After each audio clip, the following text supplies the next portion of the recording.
Como ha dicho Pablo antes, voy a hablar sobre la distinción entre educación e instrucción. Les agradezco mucho que estén pues esta tarde escuchando lo que tenga que decir. Educación contra instrucción, educación versus instrucción, dice el título, pero entre interrogaciones, porque lo que vamos a hacer hoy es poner en duda justamente estos dos términos entendidos como una oposición o por lo menos como una oposición fuerte, una oposición estanca. Y ahora veremos por qué. A continuación les voy a explicar un poco, a detallar los contenidos del webinar de hoy. En primer lugar, voy a justificar la elección del tema, ofreciendo unas breves coordenadas del análisis que vamos a realizar hoy por las posibles particularidades que pueda tener respecto de otras charlas que puedan ver en este proyecto. A continuación, seguiré ofreciendo definiciones siquiera tentativas, tanto de educación como de instrucción, educación en los dos sentidos principales en que podemos tomar esta noción. En tercer lugar, se han movido un poco los números del índice. En tercer lugar, pasaremos a ver qué interpretaciones hay de esta distinción, esta oposición entre educación e instrucción y las ideologías que lleva aparejada cada una de estas interpretaciones de estos dos términos entendidos como opuestos, educación e instrucción. Y por último veremos algunas de las ideologías educativas más pregnantes en el presente y por qué tienen importancia en todo el debate educativo presente. Empiezo pues preguntándonos por qué tratar la distinción entre educación e instrucción y por qué hacerlo, por ejemplo, en un foro como este.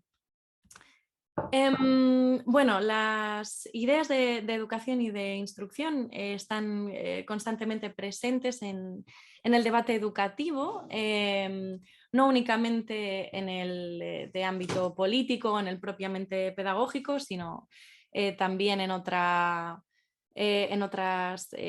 disciplinas en las que está implicada la educación, como pueden ser distintas ramas de la psicología. Y habitualmente se emplea la idea de educación en un sentido demasiado amplio, ya lo veremos. Cuando hablamos de la discusión política en torno a la educación, parece que ésta se organizara de alguna manera en torno a esta distinción, estos dos términos, educación e instrucción, que todos hemos escuchado. Esto bien porque se da por muerta la instrucción, ¿no? Tanto por parte de sus valedores, que tienden a ver que el tiempo de la instrucción ha terminado, ¿no? O que está a punto de terminar, por parte de los que la reivindicamos, ¿no? Como por quienes piensan que la instrucción resulta hoy en día insuficiente, o bien porque no es bastante hoy, en pleno siglo XXI, ¿no? No es bastante hoy con transmitir conocimientos, ¿no? Con la instrucción, sino que hay que instruir también en valores, o hay que educar también en valores, o bien por quienes entienden que la instrucción hoy en día se está quedando corta, por ejemplo, por la reducción del nivel que se haya producido, ¿no? Y así vemos que la mayor parte de las ideologías enfrentadas en el ámbito educativo, al menos a lo que hemos llamado en Sobre Ruinas y en otros lugares, la escala nacional política, es decir, la educación entendida como un asunto público, como una materia política, la educación entendida como algo que trasciende la mera actividad de los centros educativos, por ejemplo. Digo que la mayor parte de las ideologías enfrentadas en torno a la educación en este ámbito de la escala nacional política de la educación se organizan en algún punto de la oposición entre estas dos nociones, o bien digamos en favor de la instrucción o bien en favor de la educación. El objetivo de este seminario es mostrar cómo estas dos nociones no siempre se oponen o no necesariamente, sino que están hasta cierto punto conjugadas la una con la otra y por tanto son dos momentos más o menos necesarios del mismo proceso, que a menudo se contienen el uno al otro y no pueden darse el uno sin el otro. Solamente un par de palabras acerca de las coordenadas desde las cuales vamos a afrontar este análisis. Desde luego caben muchas perspectivas para analizar este tema, para analizar la educación y desde luego el aprendizaje, y de hecho se hace afortunadamente hoy desde numerosas disciplinas. La pedagogía tiene su enfoque, o más bien las pedagogías, para ser más precisos, ya que hay muchas y enfrentadas entre sí. Las didácticas, la psicología del desarrollo, la del aprendizaje, incluso la política educativa se ocupa de esto desde una visión diferente, las neurociencias, por supuesto, y todas ellas ofrecen visiones necesariamente parciales, lo cual no dice nada negativo sobre ellas, sino simplemente que ofrecen resultados sujetos a sus disciplinas, disciplinares, sobre este tema.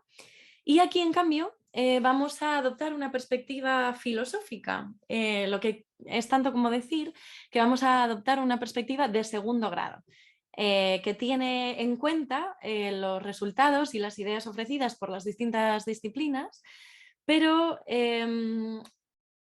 toma un enfoque digamos, distante de cada una de ellas, con una perspectiva capaz de abarcarlas a todas y de resolver las posibles contradicciones que pueda haber entre los resultados de todas ellas.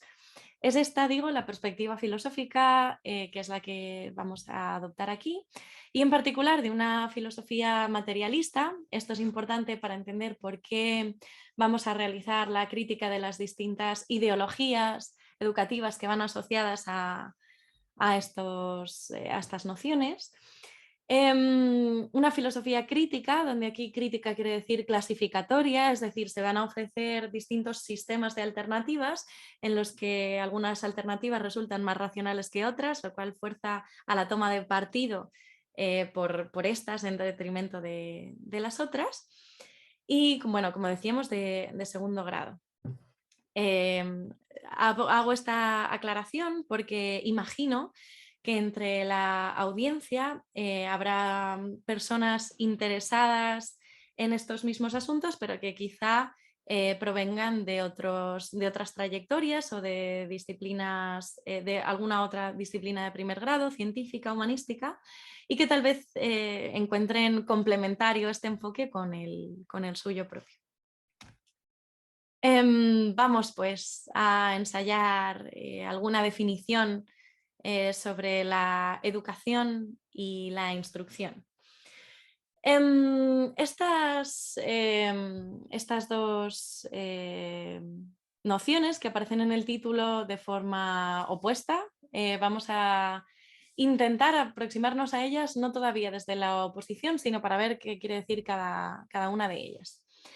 En cuanto a la idea de educación, esta es una idea muy equívoca que admite significados muy diferentes, que si no se precisa más es demasiado general, como muestra la idea de educación que tiene cada una de las disciplinas que, por ejemplo, he nombrado antes. Y por tanto es lo que llamamos una idea filosófica, porque su sentido no se agota o no es abarcable desde un solo campo disciplinar, sino que, por ejemplo, la política se ocupa de la educación y también lo hace la psicología del desarrollo, la antropología lo hace también, ¿no? La psicología del desarrollo, la política, la moral, etcétera, van a tener cada una concepción de la educación muy diferente, que a veces estará enfrentada con las de los demás y que serán parciales según la disciplina o según el grupo social. Si alguien tiene mucho interés en el análisis más en profundidad de la idea de educación, pues puede acudir al análisis que de ella hacemos en el canal, cuyo enlace anda en la web, si no me equivoco, ha dicho Pablo antes. Pero por el momento nosotros vamos a establecer simplemente un primer corte, una primera clasificación dentro de esta idea de educación, que de todos modos esta primera clasificación de la idea de educación no es en absoluto original, sino que es habitual, es un clásico de la literatura pedagógica, dividir la educación como la vamos a hacer, aunque nosotros le damos un sentido diferente. La idea de educación, por lo menos así en un primer corte, como digo, se puede considerar en dos sentidos. Un primer sentido amplio, sentido lato, en que la educación equivale al proceso de inculturación del individuo, es decir, todo proceso de introducción del individuo en un sistema de ideas, de valores, de prácticas, de conductas, etcétera, de una sociedad tomada como referencia. Es, por tanto, la educación en este sentido amplísimo, un sistema de transmisión de la cultura objetiva. Y en la medida en que los animales también tienen cultura objetiva, como arrojan los resultados de las últimas décadas de la etología, por ejemplo, pues este sentido de educación amplísimo no es exclusivo de los seres humanos, sino que esta educación entendida como inculturación la compartimos también con los animales, que también tienen cultura objetiva. Y luego tenemos un sentido estricto de educación, que probablemente es al que deberíamos referirnos en lo sucesivo, es a lo que nos referimos aquí, que hace referencia a un tipo de relación muy particular entre los agentes educativos, que estos sí ya son humanos, que se engloban dentro de un entramado institucional que ya se recorta a escala antropológica, antrópica, y que consiste en la transmisión de conocimientos que además ellos mismos están institucionalizados dentro de un entramado social, de un entramado epistemológico, noseológico, que son las ciencias, que son las técnicas, los saberes humanísticos de toda clase, etc. Y estos agentes que están implicados en esta relación de enseñanza son los profesores, los alumnos y las familias de estos alumnos, que tendrán tanto más peso en esta relación de enseñanza cuanto menor, menos independiente sea el alumno. Esta relación de enseñanza, que compone la educación en sentido estricto,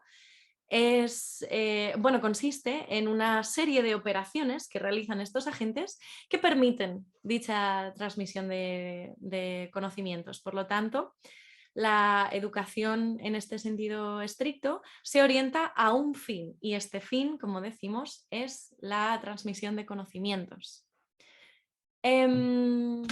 Vamos a hablar pues entonces un poco sobre la instrucción. Bueno, he olvidado decir que la educación es una idea de gran antigüedad y que su origen etimológico procede del latín educatio, ducere, que significa conducir, y que hace referencia al acompañamiento del discente que realizaban en la Roma clásica los esclavos pedagogos, que eran los que conducían a los niños, ¿no? Entonces, educación en su sentido etimológico hace referencia a esta conducción del niño. En cambio, la noción de instrucción es bastante más reciente, por lo menos en su acepción educativa en castellano, a pesar de su etimología, que procede también del latín instructio, de instruere, que significa enseñar o transmitir conocimientos. Y esto es así porque su empleo para referirse a la enseñanza se generaliza o se populariza en los siglos XVIII y XIX de la mano de los filósofos, pedagogos y políticos también, de los políticos y pedagogos diseñadores del sistema de instrucción pública, y este sintagma será muy importante. Muchos de ellos pertenecían a la corriente de pensamiento muy heterogénea entre sí, que se ha llamado posteriormente Ilustración. Filósofos y pedagogos ilustrados, ¿no? Que son los impulsores o los diseñadores del sistema de instrucción pública. Se trata de autores como Condorcet en Francia, por ejemplo, que presentó su propuesta para el sistema educativo al Comité de Instrucción Pública, que se estableció en Francia después de la Revolución Francesa.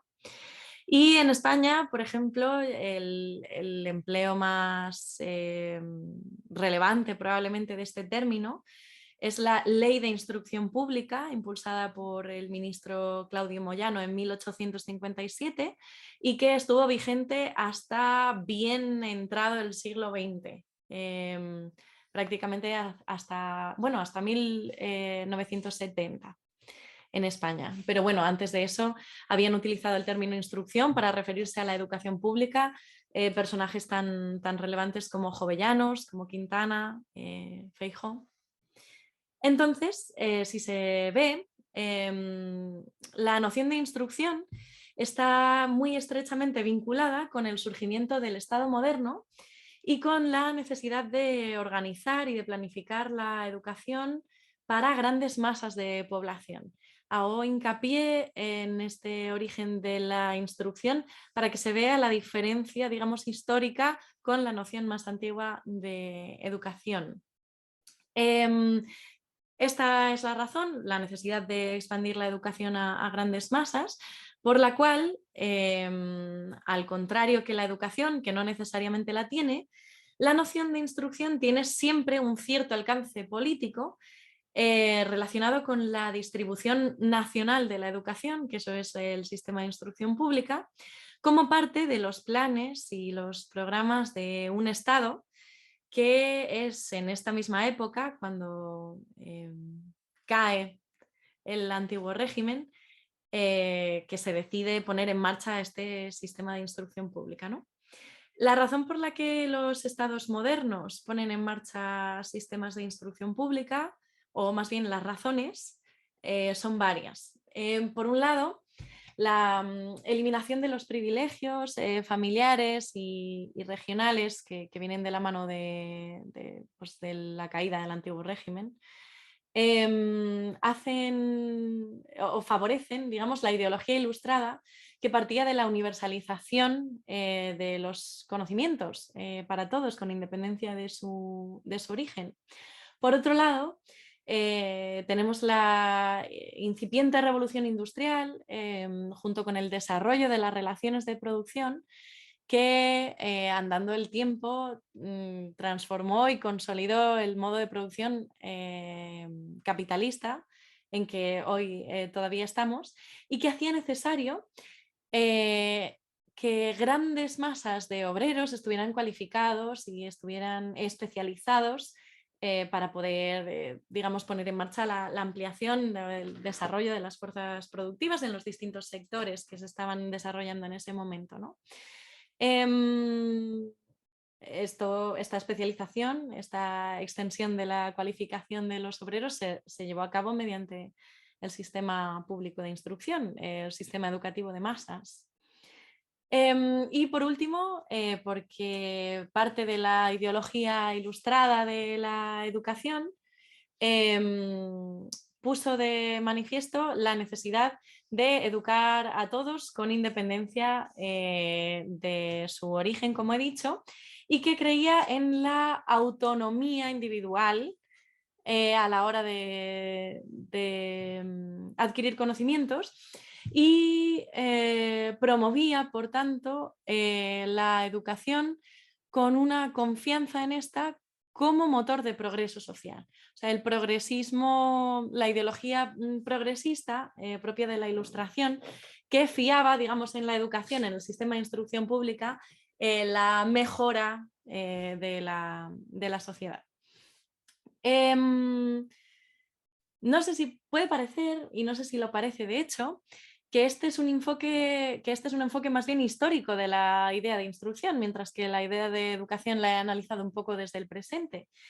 La cuestión es que esto no es así, o no es cierto o no del todo, porque a pesar de que escuchamos, como he dicho antes, numerosas voces que anuncian pues desde la crítica al estado de cosas actual, que el sistema de instrucción pública ha muerto, y hay otras también que desde la condena al sistema de instrucción pública por las razones que sea, pues por ejemplo porque lo consideran autoritario, pues están saludando su fin y dicen que esto de la instrucción que queda muy antiguo. Ha habido un debate en Twitter esta semana sobre esto justamente.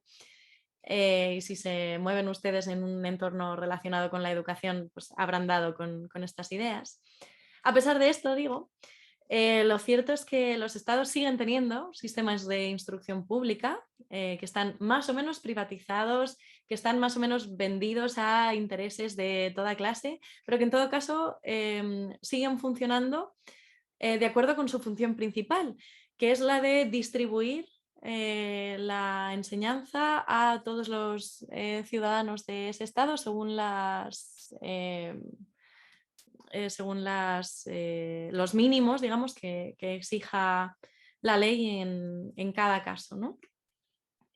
Sistemas educativos como en el que yo misma doy clase, sigue siendo un sistema de instrucción pública, esté en un estado más o menos ruinoso, que quizá lo esté y seguramente lo esté.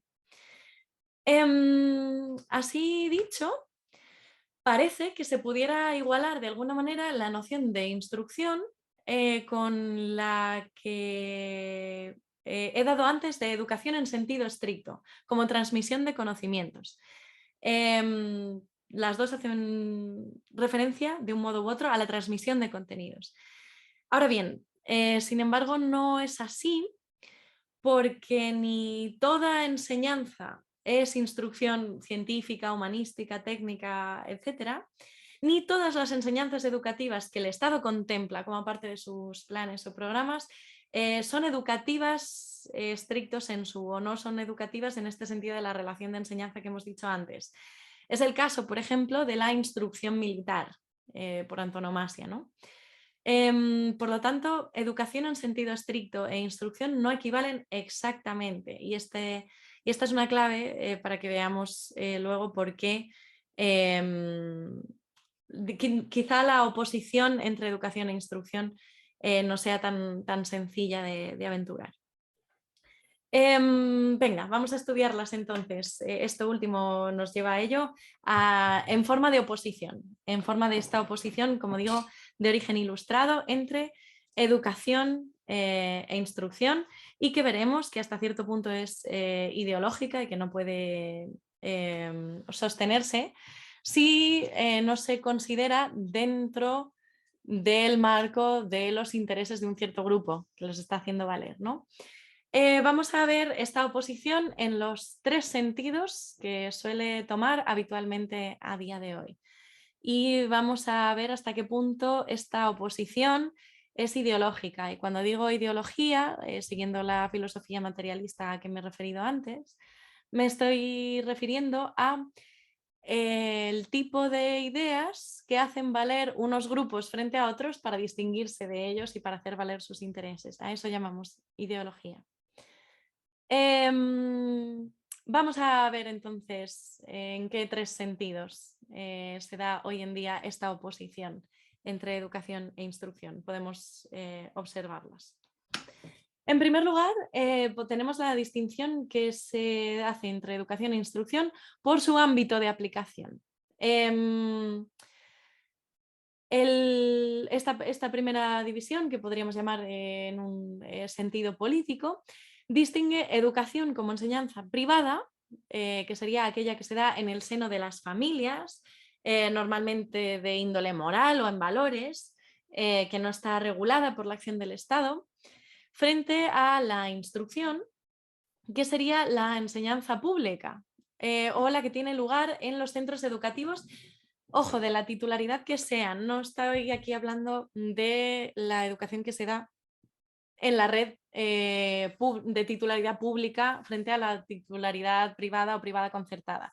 Sea cual sea la titularidad, la instrucción sería la enseñanza, de acuerdo con esta concepción, sería la enseñanza que se da en un centro educativo o fuera de casa, por así decirlo, en público, a cargo de un personal habitualmente cualificado para ello y regulado por las leyes y por las leyes educativas y por las normas de convivencia en los centros de enseñanza.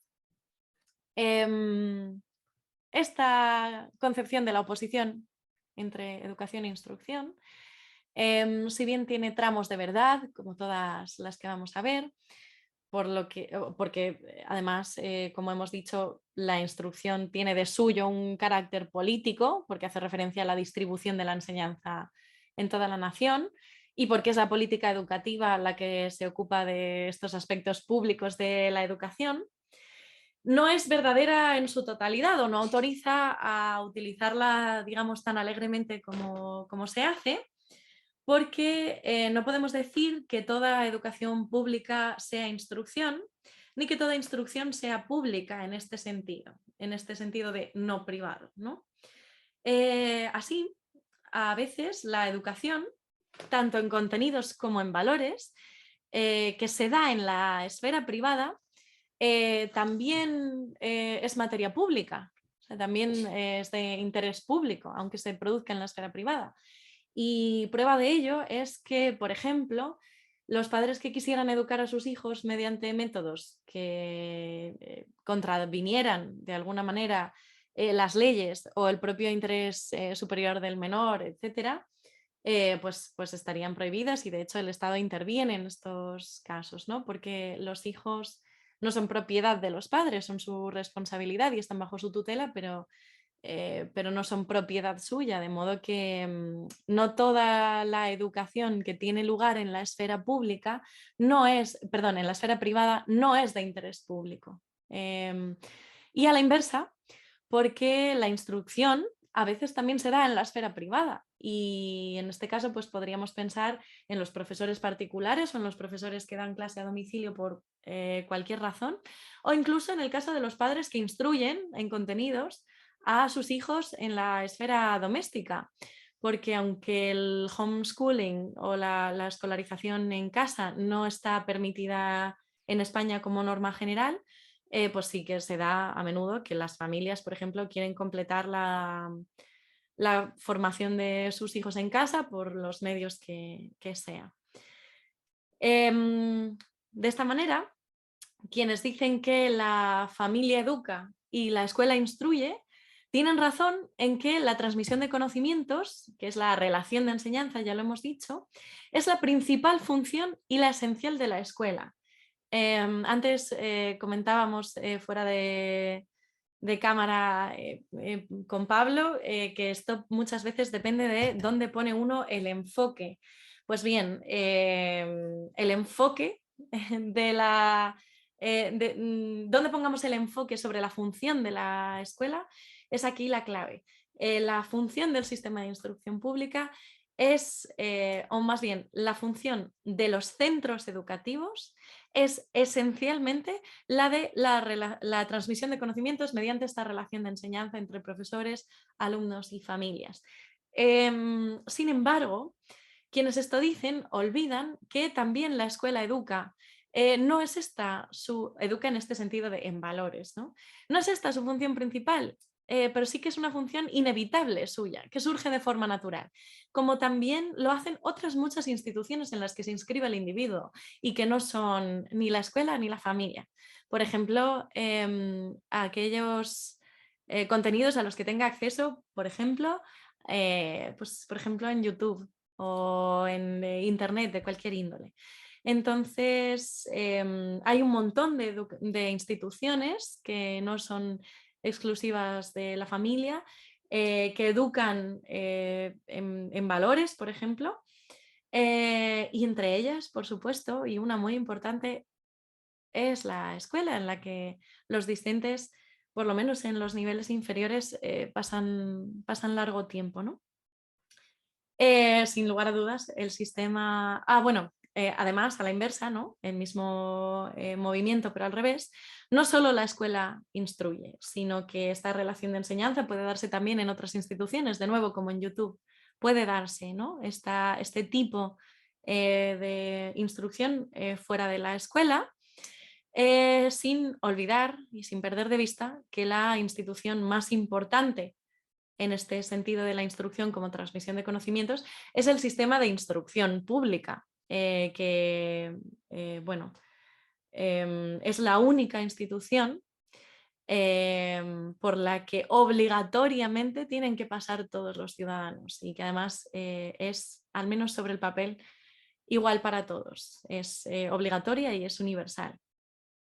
Esta oposición ideológica y hasta cierto punto falsaria, por lo que acabamos de decir, entre educación e instrucción, la política, la que las diferencia por su ámbito, la suelen sostener pues ámbitos educativos vinculados a ciertas esferas religiosas, por ejemplo, que quieren preservar el monopolio de la educación frente a la instrucción para la esfera privada, ¿no? Que quieren asegurarse de que la educación en valores transcurre pues, únicamente en el entorno de la esfera privada. La cuestión es que, de hecho, pues las familias no tienen este monopolio de la educación en este sentido de educación en valores, ¿no? O educación pública, perdón, educación privada, educación de la esfera privada. La libertad educativa, reconocida en el artículo 27.3 de la Constitución española, tiene ciertos límites, como aquellos a los que me he referido previamente.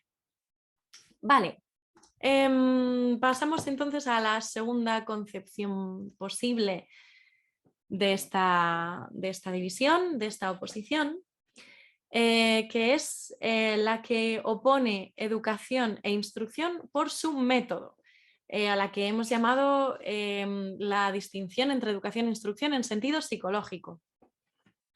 En esta segunda interpretación, bastante habitual, que se refiere a las metodologías de enseñanza y por tanto supone que ambas, tanto educación como instrucción, son enseñanzas, suele oponer la dirección, la guía o la corrección, la rectificación del alumno por parte del docente. Ese sería su papel, el de corregir, guiar, rectificar al alumno frente a su mero acompañamiento, donde el papel del docente consistiría principalmente en acompañar al alumno en un proceso en el cual, siendo él el propio protagonista, esta es una jerga que se utiliza a menudo en este tipo de concepciones ideológicas de la educación, siendo el niño el propio protagonista de su aprendizaje, es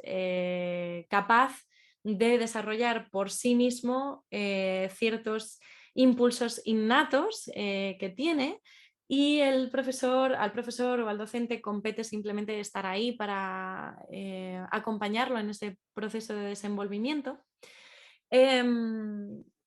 Impulsos innatos que pueden tomar pues, la forma de su bondad natural, como en el caso de la concepción de Rousseau, por ejemplo, este niño bueno por naturaleza, al que de hecho la sociedad debería intentar no corromper, sino mantenerlo con las mínimas trabas posibles.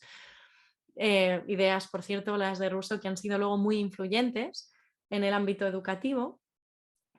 También se puede decir curioso de forma innata, ¿no?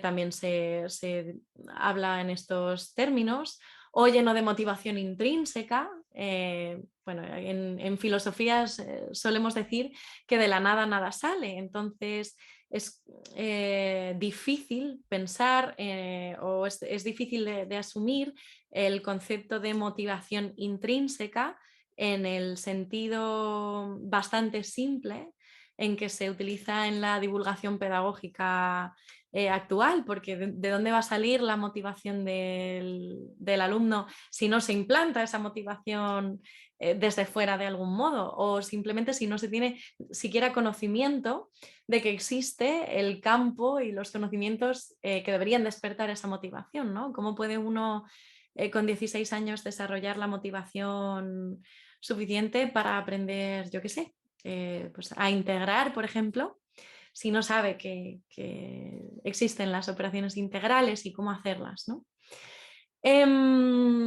Digo que según esta concepción de la educación como acompañamiento, el alumno únicamente debería desplegar sus facultades innatas, no ya conducido o dirigido, sino simplemente acompañado por el docente.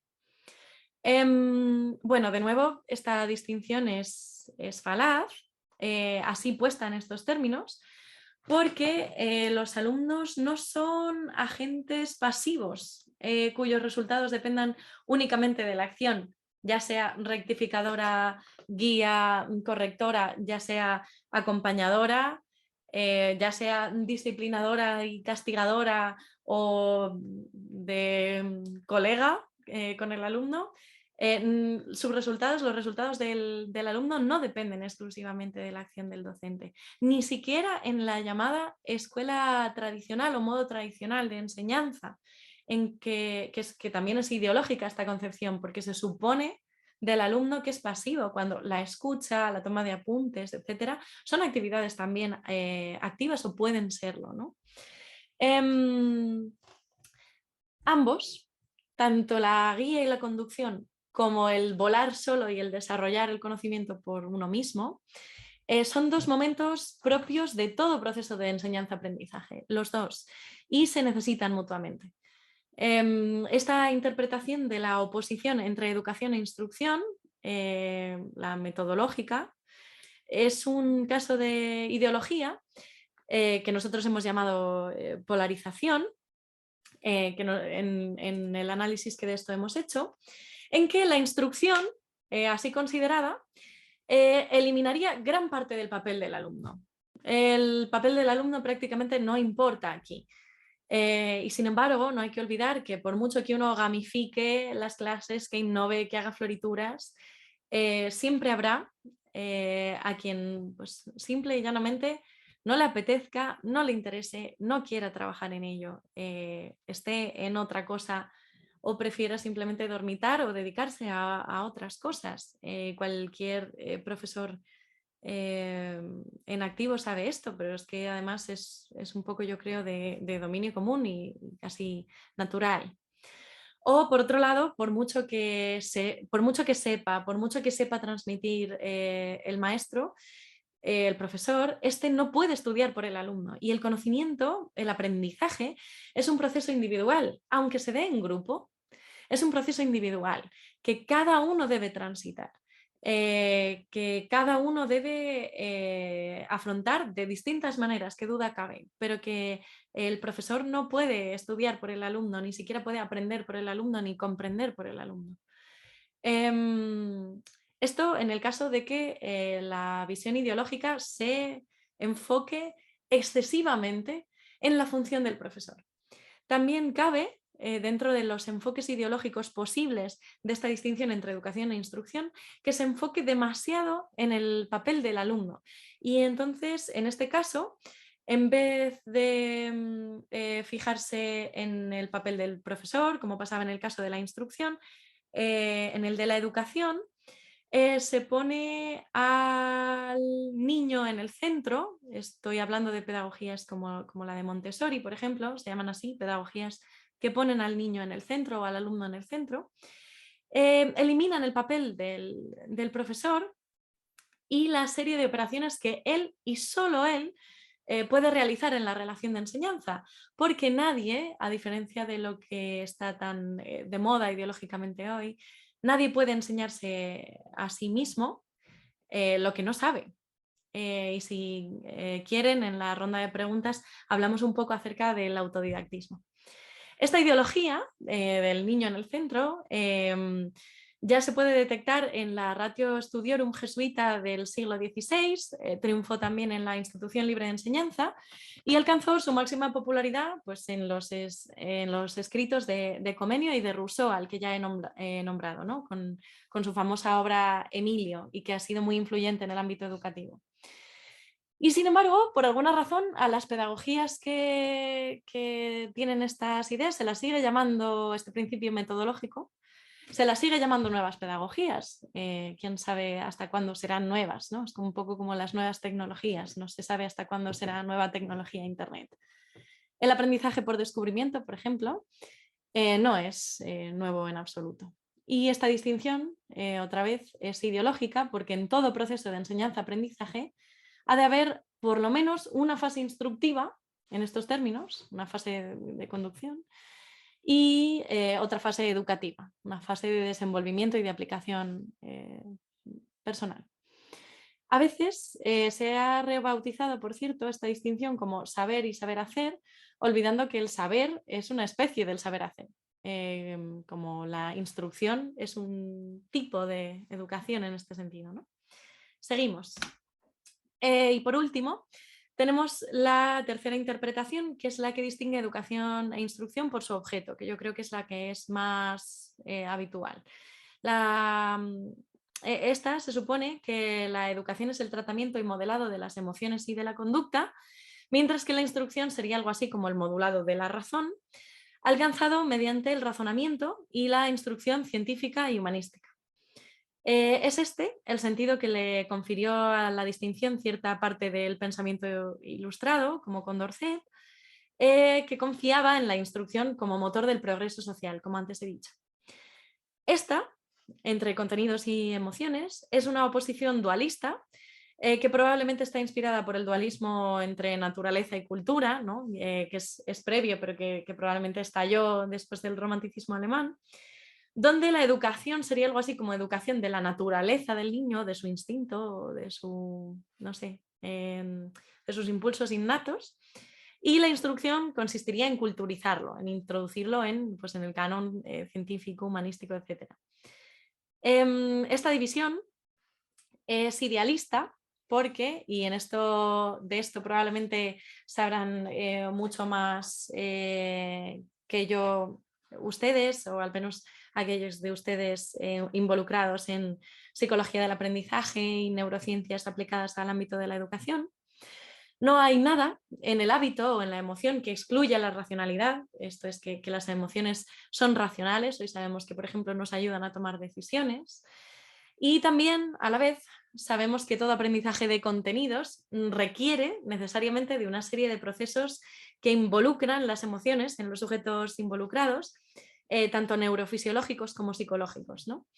Sabemos también, aunque por supuesto esto es polémico y depende de la escuela psicológica en que uno se adscriba, que representarse contenidos mentales, vamos a aceptar de momento esta terminología, por ejemplo en la memoria, y operar con ellos, como exige el estudio instructivo, la memorización por ejemplo, también es una conducta, también es una conducta y por tanto es educable en el sentido de moldeable, ¿no? Esto, pues en absoluto quiere decir, como se ha dicho tantas veces, que todo aprendizaje de contenidos tenga que ser divertido, tenga que ser emocional, que es la conclusión que muchos sacan de este hecho y que no se sostiene por distintas razones que si quieren luego comentamos. Es una extrapolación que desquicia los resultados de los experimentos neurocientíficos, por ejemplo. Y tampoco quiere decir que ahora de repente tengamos que transformar la función esencial de los centros educativos, que como he dicho es la transmisión de conocimientos, en centros de educación emocional. No es esa la función del centro educativo. Lo será tal vez, pues no sé, pues una clínica psicológica o de otra clase de instituciones, ¿no?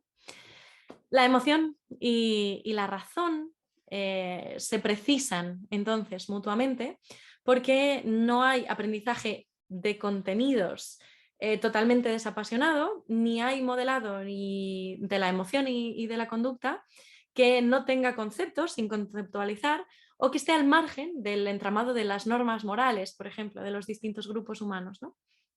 los dos se necesitan mutuamente y esto pues no dice nada sobre si la enseñanza es de contenidos o no es de contenidos, ¿no? Esta división fuerte que caló entre los pensadores de la Ilustración, pues tenía por objeto en su momento, y tenía sentido, combatir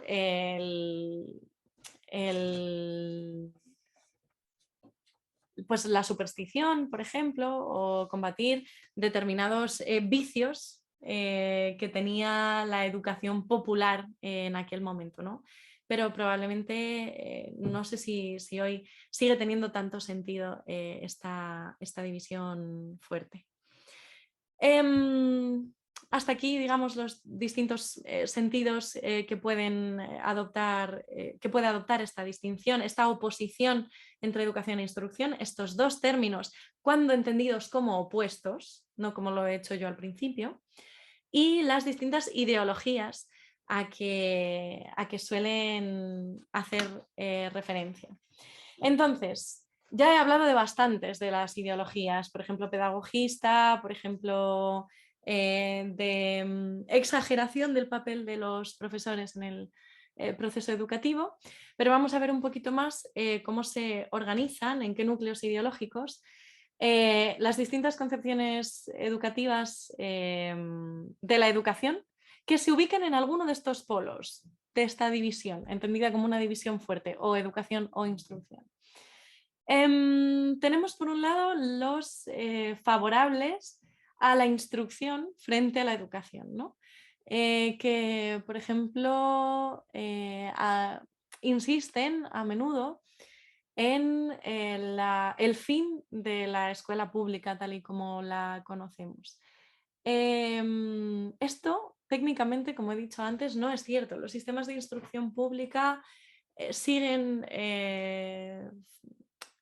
obedeciendo a los fines para que fueron concebidos. Otra cosa que son los de orientar la educación de las masas hacia los fines que se plantea el Estado. Otra cosa es que el Estado, y este ya es un problema político y no estrictamente educativo, esté orientando incorrectamente sus fines, digamos, o se esté orientando hacia fines que no se comparten. Por ejemplo, la constante devaluación de la actividad en los centros educativos consistente en vaciar las disciplinas de sus contenidos para sustituirlos por no sé qué contenidos vanos de tipo moral, por ejemplo. Cuando, bueno, pues de nuevo otro deje filosófico, pero decía Platón que la virtud no puede enseñarse, o traducido al lenguaje de otras disciplinas, los valores son necesariamente individuales, van ligados a la biografía. Ojo, son sociales también, por supuesto. Me refiero a que no pueden enseñarse como se puede enseñar el contenido de una disciplina concreta, ¿no? Pero sin embargo, de hecho, la instrucción sigue dándose por lo menos por el momento. O también tenemos ciertas corrientes ideológicas que glorifican la llamada escuela tradicional, suponiendo que antes, en un pasado dorado que no sabemos muy bien cuándo era, todo el mundo aprendía mucho más cuando de hecho pues probablemente como siempre ha habido alumnos que han hecho mejor aprovechamiento que otros de las posibilidades de la educación. Y lo mismo con los profesores, los ha habido siempre mejores y peores, y ya en la supuesta escuela tradicional pues los profesores hacían uso, por supuesto, de toda clase de metodologías, porque es la materia y el grupo que tienes delante lo que te marca la metodología y no sé qué esquema ideológico al que luego te tienes que adaptar.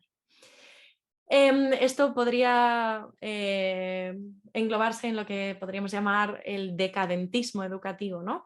Teorías ideológicas que dejan de ver, como digo, que aún vivimos sobre las ruinas del sistema de instrucción pública y que además vivimos en sociedades que por cuestiones productivas no se pueden permitir que desaparezca el sistema de instrucción pública, como si no vas a formar a tus futuros trabajadores, al margen de lo que nos parezca, digamos, este fin del sistema educativo. Y luego, por otro lado, tenemos pues, concepciones progresistas que saludan o que enfatizan la novedad por la novedad, partidarias de la educación frente a la instrucción y partidarias del vaciamiento de contenidos porque son antiguos, están anticuados. Eso le decían hoy a Alberto Rollo en Twitter o un día de estos, que esto de transmitir conocimientos se había quedado anticuado.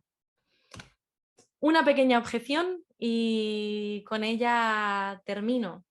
Lo que se ha intentado aquí es mostrar hasta qué punto, cuando se utilizan como una oposición estanca, firme, radical entre educación e instrucción, estos dos términos son hasta cierto punto ideológicos.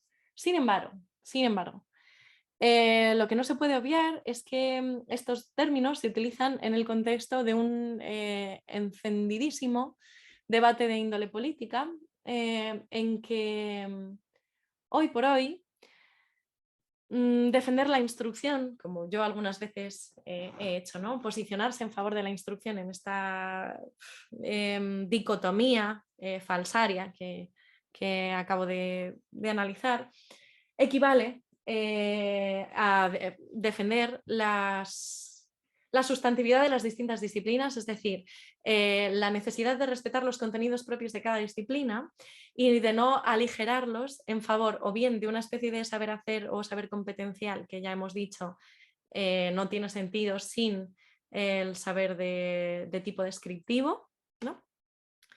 Y luego, por otro lado, equivale también oponerse a el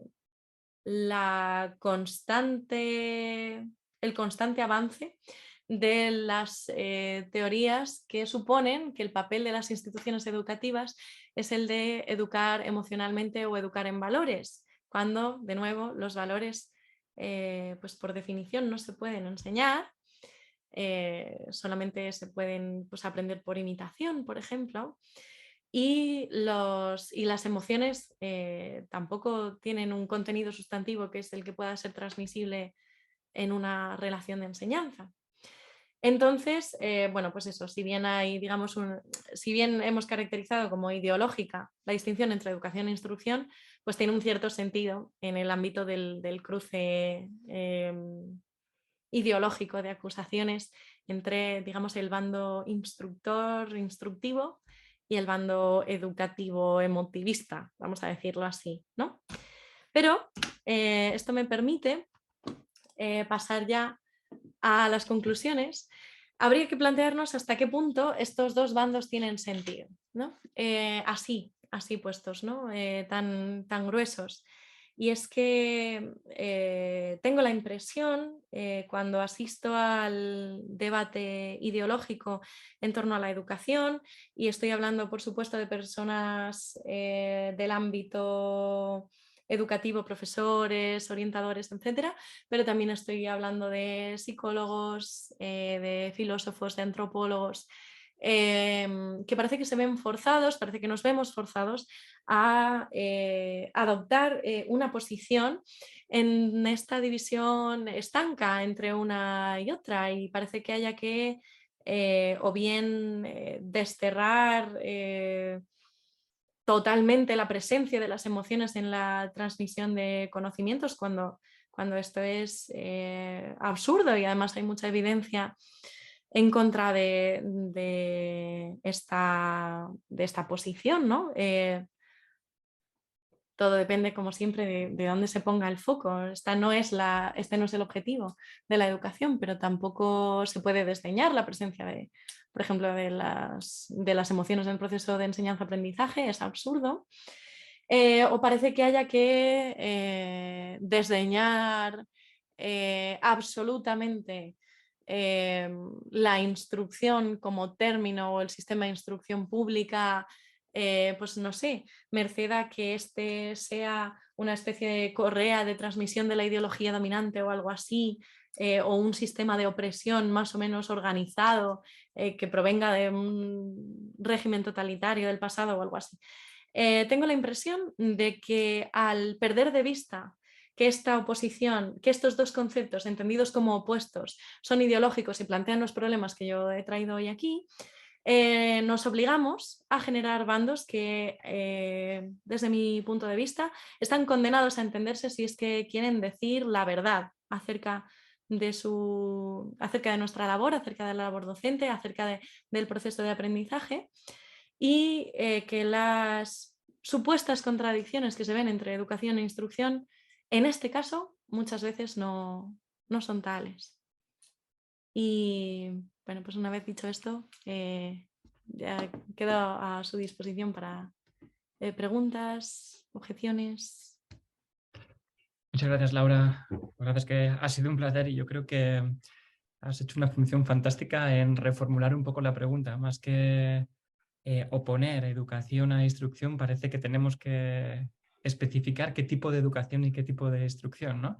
Solo por tratar de resumir para los asistentes y para mí mismo, creo que me ha parecido muy interesante la diferenciación entre educación en sentido amplio y en sentido estricto. En sentido amplio, a mí me sonaba en la cabeza la idea de socialización, de básicamente referencia al proceso por el que interiorizamos emociones, valores, pues del contexto social en el que estamos insertos. Y en sentido estricto, me ha parecido bien interesante que justo esa idea de educación en sentido estricto hace referencia a la transmisión de conocimientos por instituciones, ¿no? Por agentes educativos, que curiosamente encaja o se acerca mucho a una de las dos matices o definiciones de instrucción que has dado, ¿no? Por una parte, la instrucción dirigida a universalizar conocimientos para el desarrollo y la autonomía de cada uno, esa idea de la ilustración, ¿no? Pero por otra parte, me parece muy interesante también esa otra lectura que es instrucción como método de cualificación de obreros, porque más que hablar de educación e instrucción, deberíamos de hablar de qué tipo de educación y de qué tipo de instrucción estamos especificando. Te diría es que cabe hacer la precisión de decir educación e instrucción, ¿en qué sentido? Un poco en lo que insistía Pablo ahora, ¿no? Es necesario primero averiguar a qué nos estamos refiriendo. Si lo que estamos hablando es de educación en sentido estricto, en los términos en que nosotros lo hemos definido, e instrucción en sentido también estricto, por así decirlo, en el sentido que nosotros hemos dicho, no en el sentido que adopta en las distintas posturas ideológicamente, digamos, forzadas en su oposición, que son estas 3D por su ámbito, por su método, por su objeto. Si las tomamos así, digo, son simplemente momentos diferentes, porque desde la perspectiva que nosotros adoptamos, entendemos que la educación en sentido estricto hoy no puede entenderse si no es dentro de los parámetros que introdujo el sistema de instrucción pública, o dicho de otro modo, que la relación de enseñanza quedó tan profundamente transformada con el surgimiento de los sistemas de instrucción pública, que ya no se puede asimilar a la relación de enseñanza que había pues, antes del el colegio, como hoy lo conocemos, ¿no? Antes del sistema educativo. Pues por ejemplo la enseñanza privada o la enseñanza en la Academia de Platón no se pueden asimilar a lo que es un sistema de instrucción universal, por ejemplo, ¿no? Entonces simplemente son dos escalas, digamos, de lo mismo, donde la instrucción es una de las especies posibles de la educación en sentido estricto. Es uno de los tipos posibles de educación en sentido estricto que pueden darse. Si bien no toda educación es instrucción, pensemos por ejemplo en la educación sexual que recibimos por distintos medios, no la que se imparte en las escuelas, sino la de cualquier tipo, o la educación vial, que no es instructiva propiamente, en este sentido de instrucción pública, ni toda instrucción es educativa. Por aquello que decíamos, por ejemplo, la instrucción militar o yo que sé, la instrucción que se da en seminarios, este tipo de instrucciones que se dan al margen del sistema educativo.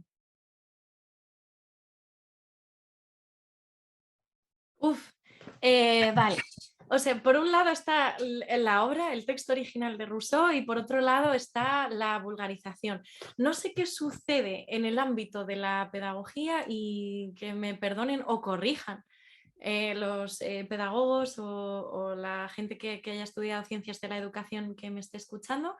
Hay una tendencia muy grande a simplificar los contenidos en muchas materias. Esto pasa con obras más o menos clásicas como el Emilio de Rousseau, pero también pasa, por ejemplo, lo hablábamos antes, con los contenidos o con los resultados de ciertos experimentos, por ejemplo, que arrojan las neurociencias o ciertos contenidos de ciencias neurocientíficas, que como en su vulgarización se simplifican hasta el punto en que pierden un poco su sentido. Entonces, yo creo que hasta cierto punto esto ha pasado con la obra de Rousseau. Suele cifrarse en Rousseau el origen de las pedagogías que ponen, no sé, que propugnan metodologías tales como el aprendizaje por descubrimiento, el aprendizaje mediante el juego, porque suponen unas ciertas facultades innatas en los niños, que lo ideal sería no tocar o tocar lo menos posible, dejar que se desarrollasen sin contaminación, por así decirlo, social. Esto es así en la obra de Rousseau, sin lugar a dudas. Esto está presente y de hecho hay una fuerte apuesta en el texto original por la idea de la sociedad como un elemento corruptor de cierta bondad natural. Ahora bien, que ha habido un montón de pedagogías que han encontrado en Rousseau presuntamente su fundamento y que dicen cosas que realmente no están presentes en el texto de Rousseau, como por ejemplo la importancia de las emociones en ese proceso, o que no están tan presentes, por lo menos en el Emilio. Eso sí, sí es cierto, creo yo. Pero vamos, que la idea de la sociedad como un elemento corruptor y la idea de la necesidad de dejar que el niño se desenvuelva por sí mismo con la menor intervención posible, eso sí que aparece en el Emilio. Cosa distinta es que estas ideas tengan su origen en Rousseau, que por cierto se le mete también dentro del grupo de los ilustrados y muchas veces se dice la educación ilustrada rousseauiana emotivista, cuando en realidad Rousseau en esto se opuso a muerte a pensadores como Condorcet, que propugnaban justo lo contrario, ¿no? Pero que no proceden de Rousseau. Estas ideas son bastante más antiguas. Como digo, es mínimo se pueden rastrear en el jesuitismo del siglo XVI, pero se siguen llamando nuevas pedagogías, lo cual, pues no sé, alguien debería actualizar los libros para que no se llame nueva pedagogía a algo que es más viejo que la tos. Pero... Sí, también a lo largo de la presentación has mencionado algunas metodologías que proponen que el alumno debe estar en el centro, como la educación Montessori y demás. Entonces, a tu juicio, ¿qué debe estar en el centro? ¿Qué tipo de agentes de la relación necesita el profesor, el alumno o el discente? El conocimiento, las emociones, las nuevas tecnologías, ¿qué debe estar en el centro? Qué buena pregunta, o qué pregunta más interesante. Nosotros a menudo en el canal hemos dibujado en forma de ideograma, como para que se vea mejor lo que queremos decir, la relación de enseñanza que hemos puesto en el núcleo de la educación en sentido estricto,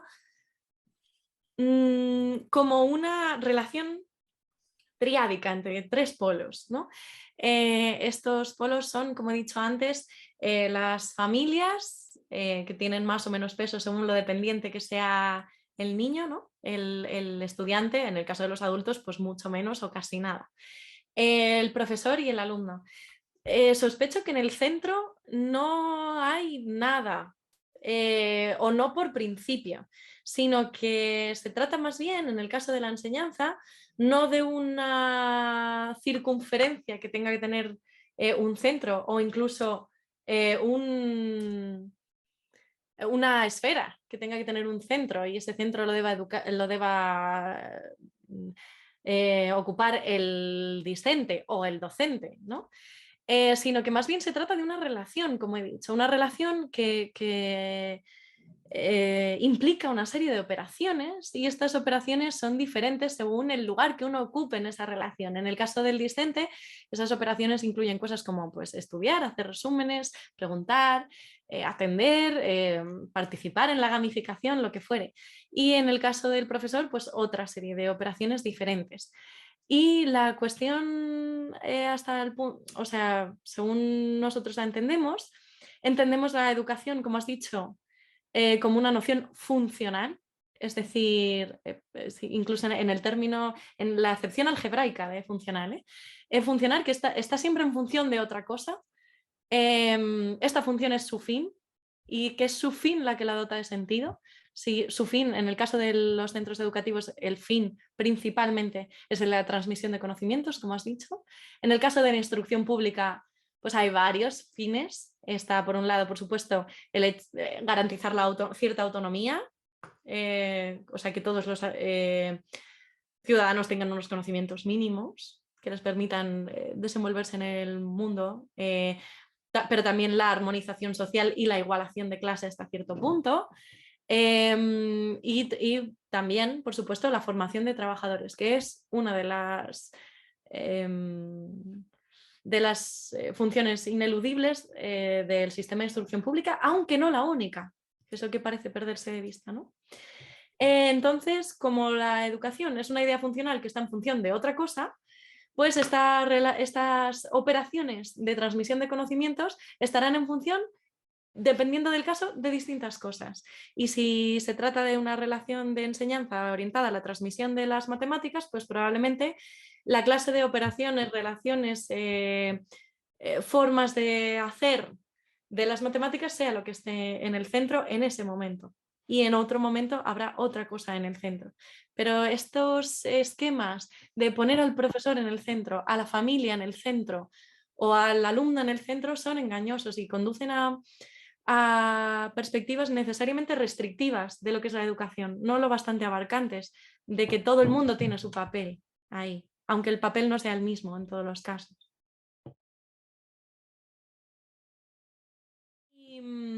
Y de hecho yo creo que con independencia de lo que cada profesor tenga en la cabeza a la hora de funcionar en el aula, pongamos uno que confía plenamente en la instrucción, no sé, de una forma como muy restrictiva, o en la educación en valores de una forma muy restrictiva, todos más o menos nos vemos obligados a oscilar en esa especie de continuo, más bien, si es que realmente se pudieran oponer unas a otras, ¿no? A mí me encantaría dedicar todos los 55 minutos, que al final siempre son 50 o 45 de cada una de mis clases, a la instrucción pura en los contenidos de mi materia.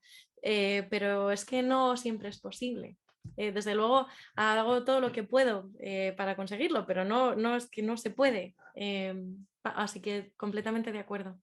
Y sobre el autodidactismo, yo lo resumiría porque, bueno, podría extenderme más, pero yo lo resumiría en que la relación, justo por lo que he dicho antes, esta relación entre alumno y docente no es intercambiable, no es transitiva, no son iguales los dos términos. De hecho, lo que se presume al docente es que sabe una serie de cosas que el alumno no sabe. Entonces, es imposible de todo punto, porque de dónde va a surgir, ¿no? Que un alumno, por mucha curiosidad, interés, inclinación innata por el conocimiento, con todos los problemas que ofrece el innatismo. Y si nos están viendo aquí psicólogos, pues que hablen al respecto, ¿no? Por mucho interés innato que tenga el discente, es imposible absolutamente que le surja conocer aquello que no conoce o que no, o de cuya existencia no sabe nada en absoluto. Por lo que he dicho, ¿no? De la nada nada sale. ¿Cómo va a surgirle a alguien el interés por algo tan arduo al principio? Como yo que sé, el análisis de las subordinadas adjetivas, o tan arduo al principio como el pensamiento de Kant o como las integrales, como he dicho antes, ¿no? Y incluso en el caso de que diese por ello, digamos, por casualidad, como proponen aquellas posiciones favorables al aprendizaje por descubrimiento, lo más probable es que por faltarle los conocimientos anteriores previos con que se van construyendo las operaciones que permiten llegar al análisis de la oración adjetiva no sean capaces de realizar estas operaciones o de tener estos conocimientos faltándoles los previos. Y es que en el caso del autodidactismo, incluso aunque fuera posible, incluso aunque aunque diésemos con un individuo absolutamente particular, que es capaz de acumular una serie de fragmentos de conocimiento que no le han sido relacionados desde fuera, sino que ha tenido que relacionarlos él o ella, incluso en este caso, en que, digamos, haya dedicado toda su vida a descubrir lo que se ha tardado cientos de años en descubrir y que podría haber descubierto en 5 minutos porque se lo hubiera dicho su profesor, ¿no? Como hablaba con Pablo antes también, es profunda y absolutamente ineficiente suponer que debemos fiar al autodidactismo porque aun en el caso de que en los casos extraordinarios en que este fuera posible, entendido como ser capaz de entrar en internet o coger una enciclopedia y yo qué sé, aprenderte todos los países de África porque sí, porque te sale, sería extremadamente ineficaz. Sería extremadamente ineficaz.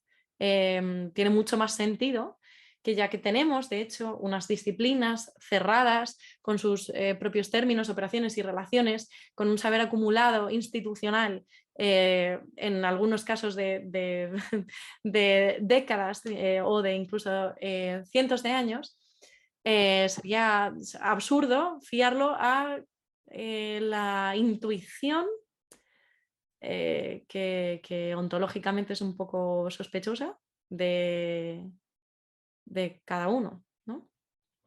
Teniendo en cuenta las dos funciones de la instrucción, por un lado, la función ilustrada de universalizar el conocimiento para el desarrollo de la autonomía de cada uno, y por otra parte, el de desarrollar o formar mano de obra cualificada, ¿no? La pregunta es, ¿son compatibles? He entendido por tus argumentos que sí, pero la pregunta es, ¿seguro que lo son? Voy a hacer de abogado del diablo y decir, ¿y si no lo son? Porque los intereses del mercado pueden entrar en conflicto con los intereses de un individuo que esté dispuesto a criticarlo o modificarlo, no adaptarse a él, sino modificarlo y criticarlo. Entonces, ¿a cuál renunciamos? ¿O cuál se supedita a cuál? Vale, entiendo que me preguntas por lo que yo he llamado las funciones de la Eso es. educación a escala nacional política, ¿no? Estas que he dicho de Ajá. armonización social, formación de trabajadores / intereses del mercado y Ajá. una cierta formación de espíritu crítico, vamos a llamarlo así, ¿no? Uh-huh. Vale. Me temo que mi respuesta va a ser hasta cierto punto, no sé si decepcionante o descorazonadora. Pero la cuestión es que lo queramos o no, y creo que tendemos a perderlo de vista a las personas que nos dedicamos a esto, pero lo queramos o no, como he dicho antes, la educación es una actividad funcional. Lo que decías antes, ¿educación para qué, no? el para qué es importantísimo aquí. Y la cuestión es que cuando la educación es instrucción pública, es decir, cuando se trata de el sistema de instrucción pública, insisto, con independencia de la titularidad de los centros, esto es otra cosa, pero los centros privados también forman parte del sistema de instrucción pública, se orienta a los fines que decidan las instituciones políticas orientadas a la toma de decisiones en el ámbito educativo. Insisto, esto con independencia de que nos guste más o menos y que seamos más o menos conscientes de ello. Que estas instituciones están en la actualidad absolutamente doblegadas a intereses más o menos oscuros relacionados con ciertos lobbies editoriales internacionales tecnológicos, por ejemplo, creo que es un hecho.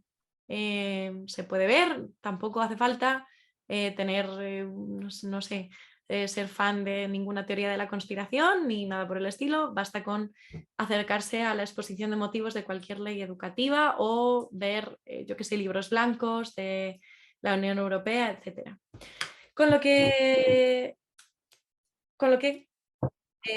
sí, el sistema de instrucción pública, por lo menos todavía, mientras la soberanía siga siendo de naturaleza estatal, y aún lo es, ¿no?, de los estados-nación, por mucho que hayamos avanzado en la integración política en otras esferas supranacionales.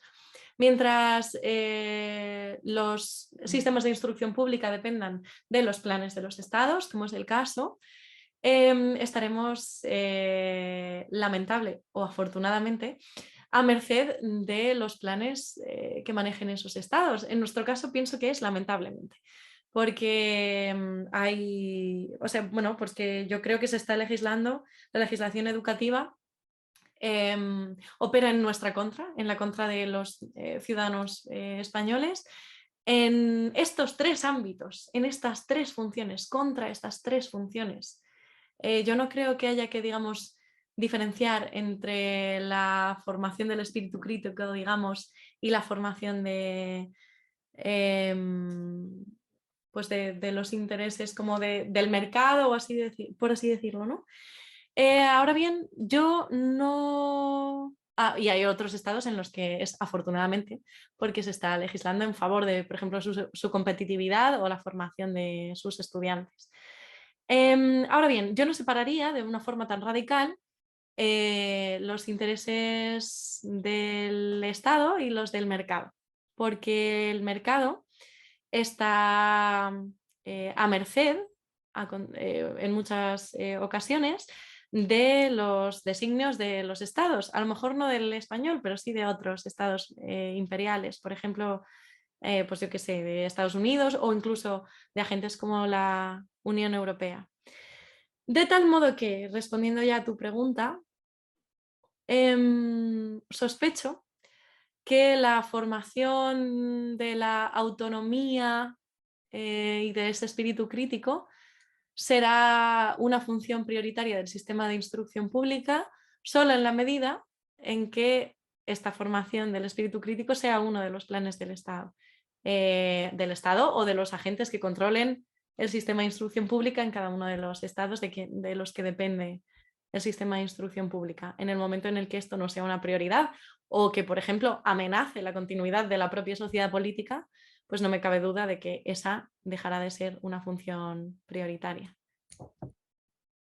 Sí, totalmente de acuerdo. O sea, básicamente, quizás lo debería haber presentado de otra manera. Es como si la transmisión de conocimientos, pues para la emancipación de la persona, es un fin en sí mismo, o si debiéramos de reconsiderarlo como un instrumento o por su función utilitaria como forma de adecuarnos a las necesidades del mercado, por ejemplo. Es decir, ¿la transmisión de conocimientos es un fin en sí mismo o hay que valorarlo en función de su utilidad para el mercado? En ese caso es donde yo veo Vale, la contraposición, ¿no? Quizás entre... sí. Mira, yo aquí insistiría en la división que he hecho, bueno, que solo la he hecho como abuela pluma, pero que hacemos algunas veces entre la educación a escala central y la educación a escala nacional política. Ok. Y me explico.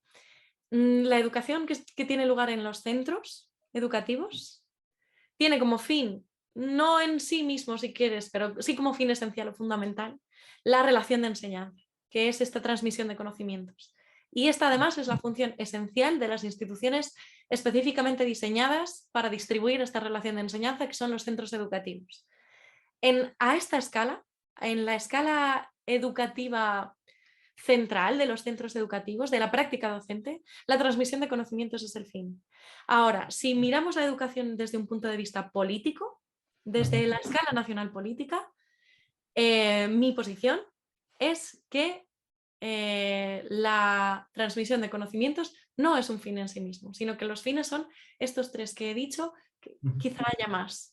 Y esa es la razón por la cual ciertas cosas entran o no entran dentro del currículo.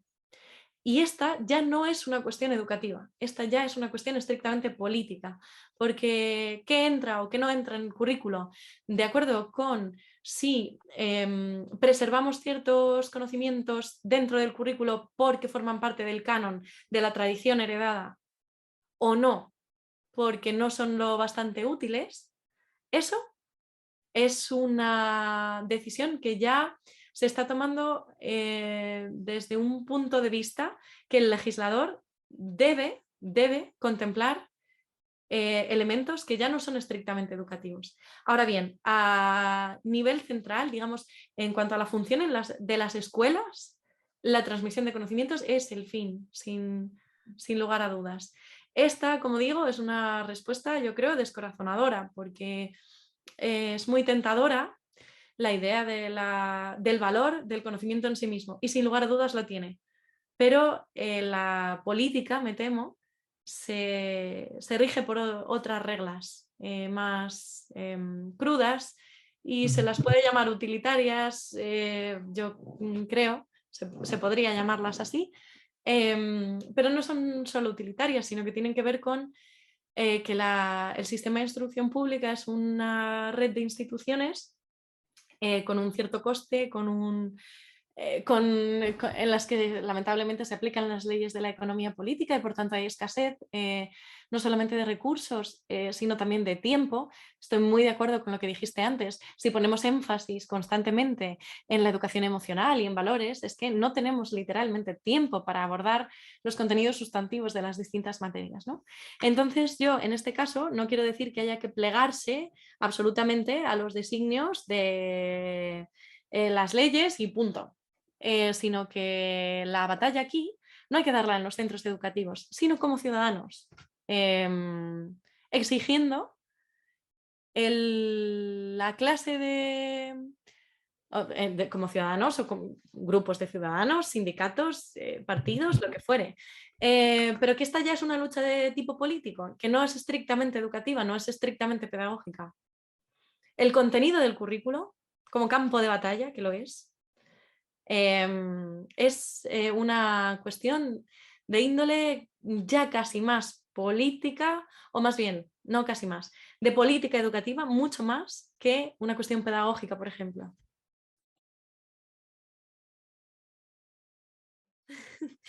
La cultura del esfuerzo. Es que, claro, tengo una deformación profesional que hace que cuando veo sintagmas tales como cultura del esfuerzo, lo que me pide el cuerpo es empezar a desgranarlos. O sea, lo primero que me sale es decir, pero esto de cultura del esfuerzo, ¿qué es? O sea, ¿qué quiere decir? Cuando se dice cultura del esfuerzo, porque aquí hay dos ideas de lo más oscuras. Cultura, no te digo nada, anda que no hay ríos de tinta acerca de lo que sea la cultura.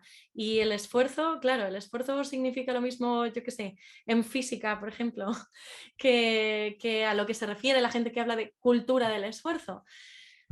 Así a bote pronto me parece un sintagma comercial, comercial en el sentido de como de clickbait, ¿no? Da la sensación de que sea una idea fuerza. Pero yendo yo creo a lo que supongo que es el fondo del debate y por lo que preguntas, Albert, em,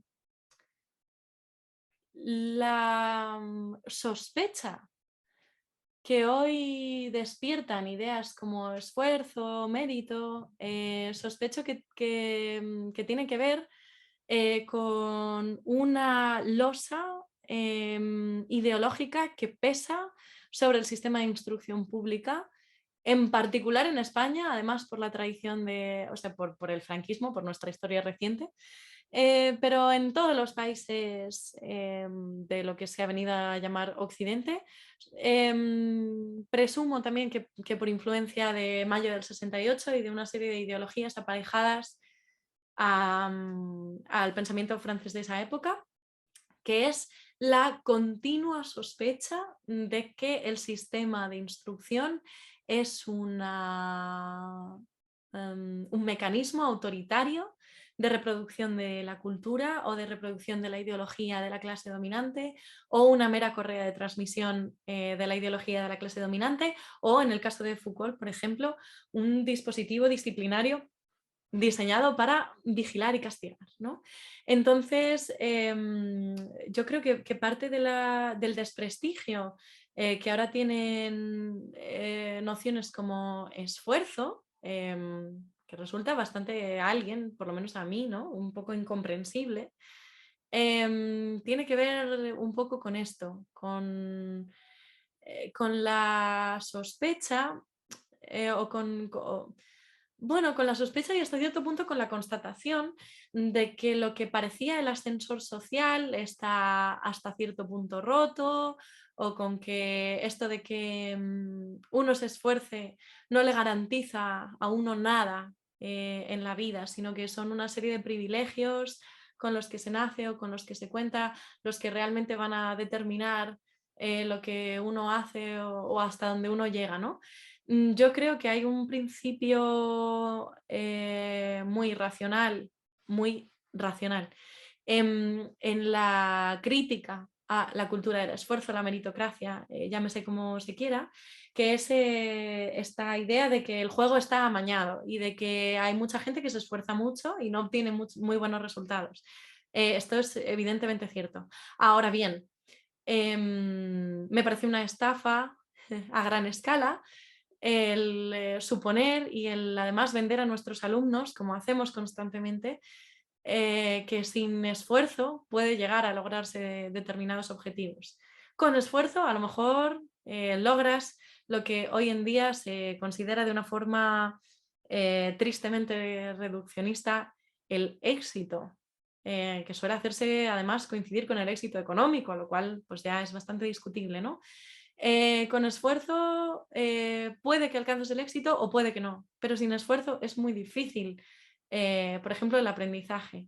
Esto no quiere decir que haya que sufrir o que la letra con sangre entre o yo qué sé, o que uno tenga que ser un superhéroe necesariamente y pasarlo fatal para aprender algo. Ahora bien, denostar algo que es simplemente la persecución de unos fines mediante el único capital del que disponemos todos los seres humanos, que es nuestra propia capacidad, que es lo que nos iguala a todos, de hecho, esto es lo que nos iguala a todos, pues no entiendo, ¿no? ¿Por qué esa inquina contra la cultura del esfuerzo? Aunque yo creo que sería interesante analizar ese sintagma, cultura del esfuerzo, y ver qué quiere decir realmente.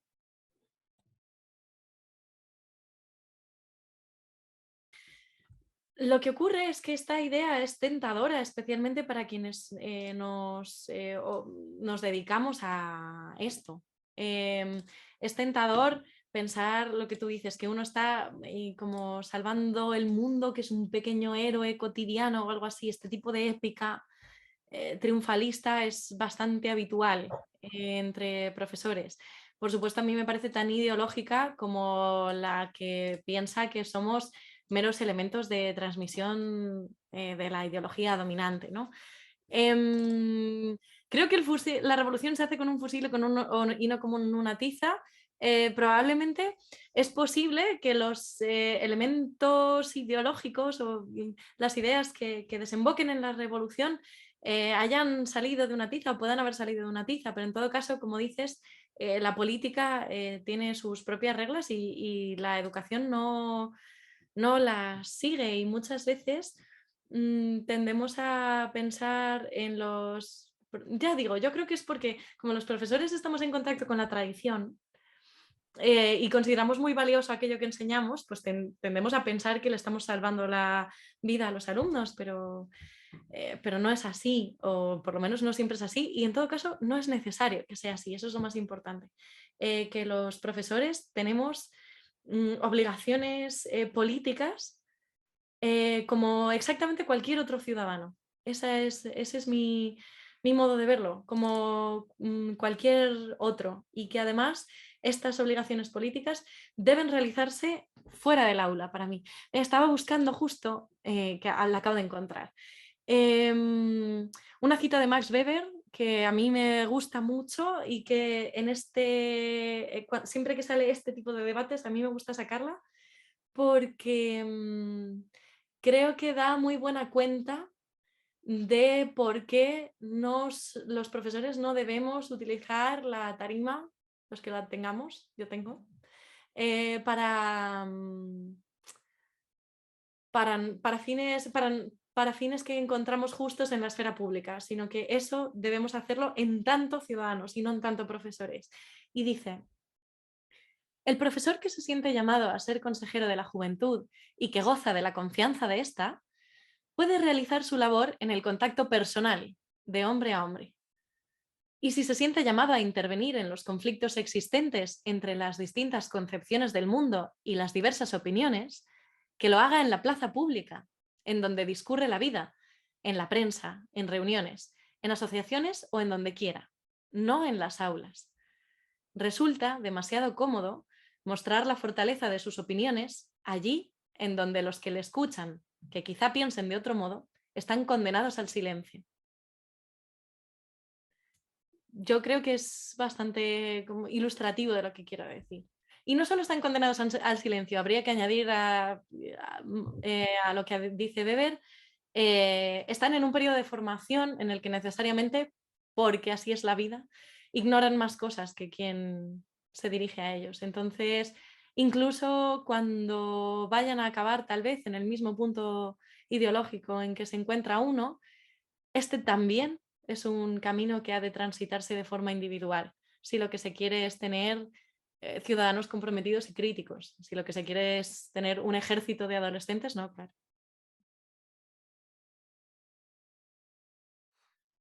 Como siempre, o sea, como ocurre tantas veces en el debate educativo, insisto, no sé por qué, parece que las posiciones en torno a estos asuntos tengan que obedecer siempre a la ley del péndulo. Y entonces tenga que haber furibundos defensores de las nuevas tecnologías, sea lo que sea eso, o profundos detractores. Cuando en realidad yo pienso que desde luego, la llamada innovación, insisto, ¿cuándo vamos a dejar de llamar innovación a Internet? Que tiene ya unos añitos, pero bueno, la presunta innovación, ¿no? No debe ser un objetivo ni un fin en sí mismo en ningún caso. ¿Qué sentido tiene? Además, que estemos enseñando a los alumnos, yo qué sé, biología, mediante unos medios que ellos manejan perfectamente, por cierto. Los que no los manejamos somos los profesores, pero ellos justamente los manejan genial. Otra cosa sería asuntos de ciberseguridad y tal, que deberían darse en la asignatura correspondiente. Para mí el papel que deben jugar es exactamente lo que pida en la materia que se está dando y nada más. Por ejemplo, en mi materia, que es lengua castellana y literatura, es preciso desarrollar, y además desarrollarlos con ciertas edades, ciertas capacidades y mecanizar ciertas rutinas, por ejemplo, de escritura, que yo creo que implican necesariamente la escritura, por ejemplo, a mano. Lo cual no quiere decir que, evidentemente, teniendo en cuenta que mis alumnos van a previsiblemente desarrollar su vida laboral y personal en un entorno en el que escribirán a máquina mucho, pues también tienen que aprender unas ciertas reglas de la escritura a máquina, de su presentación, etc. Y además conviene, por una serie de razones que estudian los expertos, que lean en papel, lo cual no quiere decir que no tengan que aprender pues también a leer en una pantalla. Entonces, evidentemente, yo no voy a transformar los contenidos sustantivos de mi materia, que son nociones de tipo morfológico, sintáctico, semántico, no los voy a transformar de modo que el objetivo sea el enseñar el nuevo juguetito. Ahora bien, si por ejemplo estoy dando clase y me viene a la cabeza un fragmento que puedo encontrar en internet en 2 minutos, pues ¿cómo no lo voy a utilizar? Y así con las distintas disciplinas. Son las propias disciplinas las que imponen las metodologías. Y cada disciplina, además, por ser un saber distinto a otros, tiene sus propias operaciones, sus propios términos, sus propias relaciones entre esos términos que exigen una serie de operadores, una serie de relatores, una serie de instrumentos para cierto nivel de complejidad en bachillerato. Hacer a los chicos hacer determinados cálculos a mano sería absurdo e ineficaz, porque lo que tienen que hacer les exige tener una calculadora. Pues pienso de las llamadas nuevas tecnologías exactamente lo mismo que de otros medios. Ahora bien, habría que, dentro de ese batiburrillo que son, parece que siempre estoy haciendo lo mismo, ¿no? Pero es que de verdad creo que habría que distinguir porque, por ejemplo, pues está por ver hasta qué punto hacer un proyecto en redes sociales pueda beneficiar al aprendizaje y, sin embargo, en otras materias y en otros contextos sí, y además pues habrá que estar, por supuesto, al tanto. Yo no lo estoy, por eso me voy a callar de los resultados que arrojen las personas que en sus distintas disciplinas relacionadas con la materia, pues neurocientíficos, psicólogos del aprendizaje, etcétera, tecnólogos, estén realizando para ver hasta qué punto estas, digamos, tecnologías afectan al desarrollo cognitivo, a la capacidad de aprendizaje, de memoria, de concentración de distintas facultades de los alumnos. Pero si no, pues evidentemente no son un fin. Si son herramientas que sirven para otra cosa, serán tanto mejores cuanto más lo exija la materia de que se esté tratando. De nuevo, hay mucho hombre de paja y mucha concepción ideológica muy difícil de sostener en este asunto. Rápidamente, yo diría que la atención a la diversidad en el aula es una necesidad y hasta cierto punto una obligación, que hasta cierto punto además es ineludible para los docentes, dado que como yo creo cualquier profesor en activo sabe, uno se planta delante de un grupo y con unos alumnos y con unos grupos le funcionan unas cosas que con otros grupos no sucede. Y pues yo supongo que este acento en la atención a la diversidad tiene que ver con el rechazo de un modelo que, bueno, se puede discutir si realmente existió o no en el pasado, de enseñanza absolutamente homogénea, muy pasiva por parte del alumno y tal. Evidentemente, pues esta no es la situación deseable porque, como hemos dicho, el sistema de instrucción pública tiene como una de sus funciones fundamentales la igualdad de oportunidades en el acceso al conocimiento, es decir, que todos los ciudadanos, con independencia de su origen o condición, tengan acceso a unos ciertos conocimientos. Las adaptaciones, en definitiva, ¿no? La adaptación a la diversidad, la atención a la diversidad que tenga que ver con la garantía de esta igualdad de oportunidades en el acceso, las adaptaciones para discapacidades de tipo visual, auditivo, de toda clase, la atención expresa a personas con trastornos específicos del lenguaje, con trastornos como la dislexia, etcétera, pues yo creo que son desde luego demandables a un sistema de instrucción pública que merezca tal nombre, en la medida en que se trata de garantizar la igualdad de oportunidades de acceso. No así de la oportunidad, o sea, la igualdad de resultados necesariamente, ¿no? Entonces, si una vez realizadas las adaptaciones pertinentes, ciertos alumnos, como cualesquiera otros, no alcanzan pues determinados objetivos, pues debe entenderse como parte del sistema de instrucción pública el tomar las medidas para que alcancen esos objetivos. La principal medida es la calificación y el suspenso, que así se llama, mantener la nota en suspenso, no terminar para siempre con esos contenidos, sino suspender, digamos, su adquisición. En el límite, como ideología, en el límite, la individualización total de la enseñanza es imposible. Primero por un imperativo, digamos, material, que tiene que ver con que los recursos, como he dicho antes, son limitados, y en el límite la individualización total exigiría un profesor por cada alumno y una capacidad de adaptarnos a ellos absolutamente, pues eso, singularizada, ¿no? Esto por razones evidentes es imposible. Y luego por una razón que tiene que ver con la naturaleza misma de los conocimientos, que es que hay ciertos conocimientos que se dejan adaptar muy poco. Por ejemplo, el conocimiento de índole matemática o la sintaxis, o bueno, en general casi todos los conocimientos sustantivos tienen como particularidad suya que nos igualan a todos. Todos somos iguales ante el teorema de Pitágoras, en esto son bastante democráticos, ¿no? Entonces, no se puede adaptar los conocimientos tanto como para que se atienda a la diversidad de tal modo que los conocimientos queden tan adaptados que queden totalmente deslucidos o que se pierda, ¿no? Su sentido.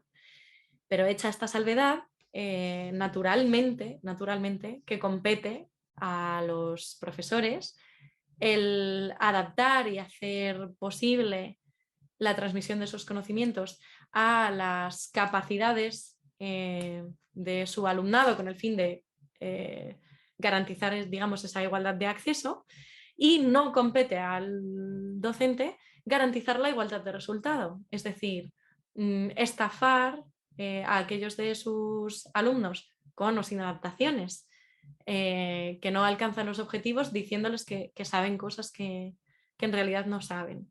Pero desde luego hay ciertas adaptaciones y cierto grado de atención a la diversidad dentro de lo razonable y lo posible que es exigible a la instrucción pública. Ahora bien, para eso harían falta, y esa es mi impresión, por supuesto, pero tengo la impresión de que harían falta más recursos.